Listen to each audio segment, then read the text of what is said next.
Yuri Borisovich Levitan was born on October 2, 1914, in Vladimir, in the Russian Empire.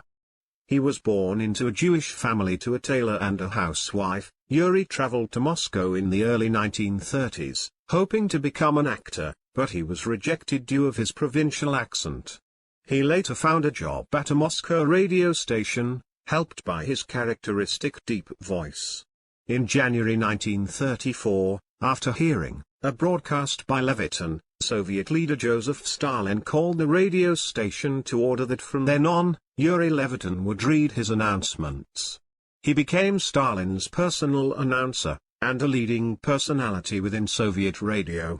During World War II, after the German invasion on June 22, 1941, Levitan was evacuated in the autumn of 1941 to Sverdlovsk, now called Yekaterinburg, as Moscow. Radio stations were taken down to avoid the German bombardment. At the time he was also living in a secret location due to his importance as the USSR's most famous radio personality. In March 1943, he was secretly taken to Tukhybyshev, where the Soviet Radio Committee met. During those years away from Moscow, his reports began with his trademark. "Attention, this is Moscow speaking." Levitan made 2,000 radio announcements during the war, and he re-recorded many of them in the 1950s, when he reproduced them in a studio for archiving purposes. After the war, Levitan reported major events in Red Square and state proclamations.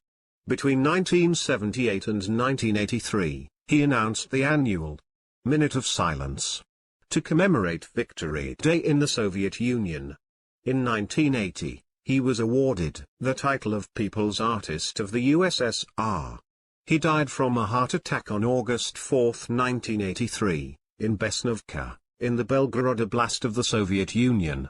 He was 68 years old. He was buried in the famed Novodevichy Cemetery in Moscow.